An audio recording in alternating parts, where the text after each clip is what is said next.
hello friends बरायबाय बडो जब info YouTube चैनलाव आशा खालामो नोंथांमोना बयबो मोजां दङ दिनै 25 मे BTC आव गोदान कन्ट्रेक्चुअल साख्रि ओंखारदों अफिशियेल नटिफिकेशन आं नोंथांमोननो दिन्थिगासिनो दङ जायफ्रा इन्टारेस्टेड दङ एलिजिबल जायोबा एप्लाइ खालाम आरो बे पोस्टिंआ नोंथांमोना क'क्राझाराव अफिसाव मोनगोन अरुनोदय 4.0 गोनांथार डकुमेन्ट्स मा नांगौ आरो माखौ लिंक खालामनो होदों बेखौ आं क्लियारलि नोंथांमोननो फोरमायगोन मानोना खायसे भिडिअ ससियेल मिडिया नोंथांमोना नुदों जानांगौ नाथाय क्लियारलि बिथांमोना बुंनो हायाखै बा बिथांमोना माने मोजाङै फोरमायनो हायाखै आरो पाब्लिकआ बुजियाखै दा बेखौ नोंथांमोना नैबे बडो जब इनफो यूट्यूब चैनेलाव नायोबा गासैबो नोंथांमोना क्लियार जागोन आरो आपकामिंआव एप्लाइ खालामनो हागोन आरो खायसे मोनिफ्राबो नोंथांमोना 3.0 मोनिफ्राबो मोनगोन आरो दा गोबाव खालामा जों थांगोन अफिशियेल वेबसाइटआव मोनसे खावलायनाय जाय नोंथांमोना चेनेलाव गोदान साबस्क्राइब खालाम जाहाथे लेटेस्ट साख्रिनि आरो लोगोसे राङारि अनसुंथाइनि आपडेट नोंथांमोना बर' रावजोंनो बे चेनेलावहाय मोननो हागोन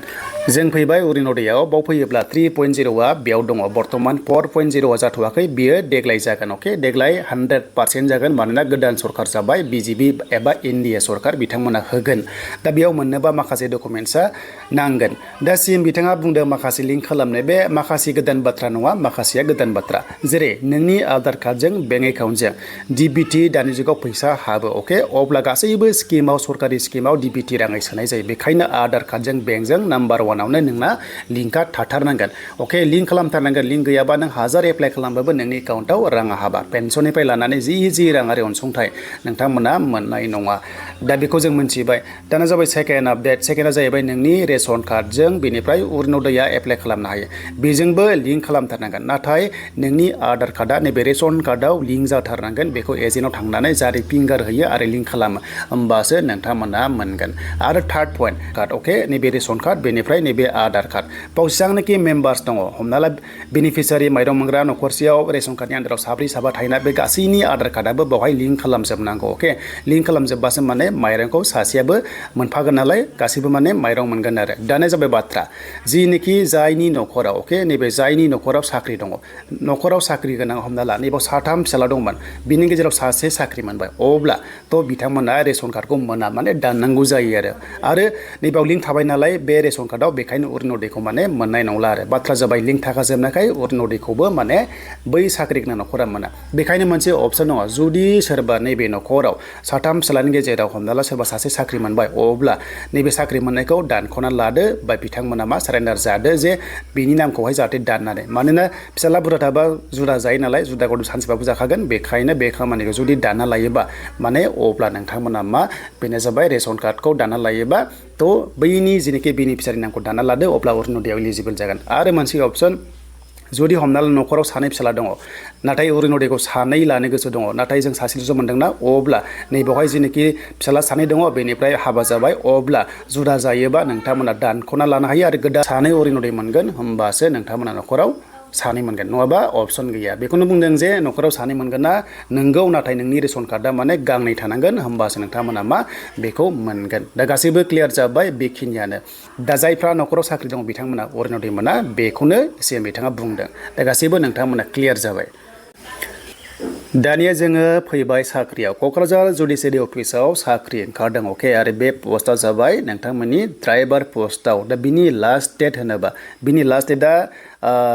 8 जुनसिम दङ अफिशियेल नटिफिकेशन बावहाय नोंथांमोना नायनो हागोन दा जोङो नायनोसै जायफ्रा एलिजिबल जायो बे पस्टआव कन्ट्रेक्चुअल साख्रि नोंथांमोना मावनो हागोन एप्लाइ दायो सोलिगासिनो दङ स्टेन्डार्ड फर्मावसो नोंथांमोना फिलआप खालामनानै बेखौ साबमिट खालामनांगोन 15,000 पार मान्थ मोनगोन सेलारिया बेनिफ्राय 1 इयार नोंथांमोना साख्रि मावनो मोनगोन समजों लोगोसे बियो बारायनो हागौ होननानै लिरनाय दंखायो एक्सटेन्ड जागोन आरो बेखायनो बे चान्सखौ ला आरो लोगोसे बे पस्टआ माने नोंथांमोना एप्लाइ खालामबा मिनिमाम क्लास 8 पास जानो एप्लाइखौ खालामनो हागोन नाथाय नोंथांमोना लाइसेन्सआ थानांगोन LMB लाइसेन्स थानांगोन बे पस्टआ आनरिजार्भ गासैबो कास्टनानै एप्लाइखौ खालामनो हागोन ST जा SC जा गासैबो खालामनो हागोन अके देन बेनिफ्राय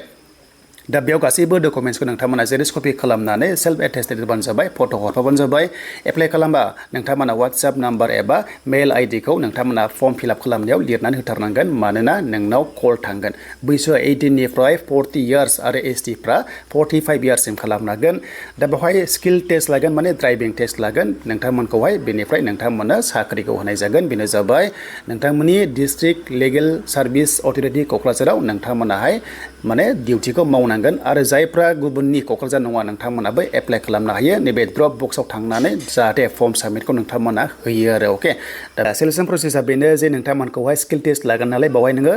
60% मोननाय जानांगोन आरो बेनिफ्राय जायफ्रा 60% मोनो अब्ला बिथांमोनखौहाय मा इन्टारभिउ लागोन इन्टारभिउआ 40नि जागोन अके माने 40नि जागोन आरो नोंथांमोनखौहाय माने पार्सनेल इन्टारभिउ बाइबा टेस्टबो दङ आरो स्किल टेस्ट आरो बाइबा टेस्ट नोंथांमोनखौ लानाय जागोन दा बे जाबाय ड्राइभार पोस्टआव नोंथांमोना बेखौ मोनथिबाय स' दायो आरोबाव मोनसे गोदान साख्रि बेनो जाबाय फिल्ड अफिसाराव सासे पस्ट फैबावदों बेनो जाबाय नोंथांमोननि कन्ट्रेक्चुवेल साख्रि डिस्ट्रिक्ट डिसेस्टार मेनेजमेन्टआव नोंथांमोना क'क्राझाराव बावबो पस्टिं जागोन बेनो जाबाय डाइरेक्ट इन्टारभिउ लागोन बेनो जाबाय नोंथांमोननि 3 जुन खालि लागोन अके आरो बे नोंथांमोननिया डिसि अफिसाव बेखौ लानाय जागोन इन्टारभिउखौ दा बे मोनदों बेनो जाबाय सासे एन्ड पस्टिंआ नोंथांमोना बग्रिबारि सार्कोल अफिसावहाय पस्टिं जागोन क्वालिफिकेसन नायोबा नैबे होनाया बे साबजेक्टआ नोंथांमोना थानांगोन बेखौ नायथार अके सिम्पल डिग्री पास बा जानाय नङा नाथाय साबजेक्टआ गोरोबनांगोन अब्लासो इलिजिबल जागोन एन्ड बैसोआ 21 इयार्स बिनिफ्राय 35 इयार्स दङ नोंथांमोना मोनदों दा बेखिनियाव आरो नैबे कम्पिउटार नलेजआ नोंथांमोना थानाय जानांगोन एमएस बा एक्सेल पावार पइन्ट नोंथांमोना इन्टारनेट बेबादि रोंनांगोन आरो बे रोंखायो बयबो देन प्रेफारेन्सआ जायफ्रानोखि BCA फरायनाय दङ बिथांमोना बांसिन चान्सखौ मोनगोन देन बिनिफ्राय सेलारिखौ नायोबा सेलारिया मोजां 28,500 पर मान्थ नैबेखौ इनक्लुडिं खालामनानै नोंथांमोना मोनगोन दा बेखिनि कन्ट्रेक्टआ नोंथांमोना 1 इयार बे कन्ट्रेक्चुवेल साख्रि नोंथांमोना मोनगोन आरो लोगोसे नेक्स्टआव एप्राइजेल जागोन माने बारायबाय थागोन आरो अके बारायबाय थायो अके देन नोंथांमोना इन्टारभिउ टाइमा जाबाय 10 AM 3 जुनाव आरो बे जाबाय जायगाया डिस्ट्रिक्ट अफ कमिशनार माने डिसि अफिस क'क्राझाराव बियो जागोन गासैबो डकुमेन्ट्सखौ जेरेक्स कपि खालामनानै सेल्फ एटेस्ट होनानै नोंथांमोना स्टेन्डार्ड फर्माव फिलआप खालाम अब्लानो नोंथांमोना नैबे डिसि अफिसाव जाहाथे होयो आरो नोंथांमोना जाहाथे इन्टारभिउखौ होयो सर्ट टाइमाव नोंथांमोना साख्रि मोनगोन माने अके दा बेखिनि नोंथांमोननि थाखाय दिनैनि लेटेस्ट आपडेट